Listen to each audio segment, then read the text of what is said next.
বাজার থেকে চিংড়ি মাছ এনেছে, চিংড়ি মাছের মালাইকারি করার জন্য। এখানে মা কেটে দিয়ে ভালো করে ধুয়ে দিল, আর এখানে আমি নুন আর হলুদ দিয়ে ভালো করে মাখিয়ে নেব। তারপরে কড়াইতে সর্ষের তেল দিয়ে চিংড়ি মাছগুলো ভেজে নেব, হালকা করে ভেজে নেব। তারপরে এক সাইডে ভাজা হয়ে গেছে, এবার উল্টে দেবো। তারপরে তুলে নেব। নারকোলের দুধ বার করে নিচ্ছি। তারপরে এখানে পেঁয়াজ বাটা, রসুন বাটা, আদা বাটা দিয়ে ভালো করে একটু কষিয়ে নেব। তারপরে হলুদ, লঙ্কার গুঁড়ো, নুন দিয়ে অল্প করে কষিয়ে জল দিয়ে দেবো, দিয়ে ঢাকা দিয়ে দেবো। তারপরে জলটা ফুটে গেলে এখানে চিংড়ি মাছ, ভেজে রাখা চিংড়ি মাছগুলো দিয়ে দেবো।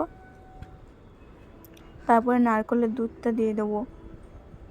তারপরে নামানোর সময় চিনি আর গরম মশলা ঘি দিয়ে নামিয়ে নেবো। রেডি আমাদের চিংড়ি মাছ।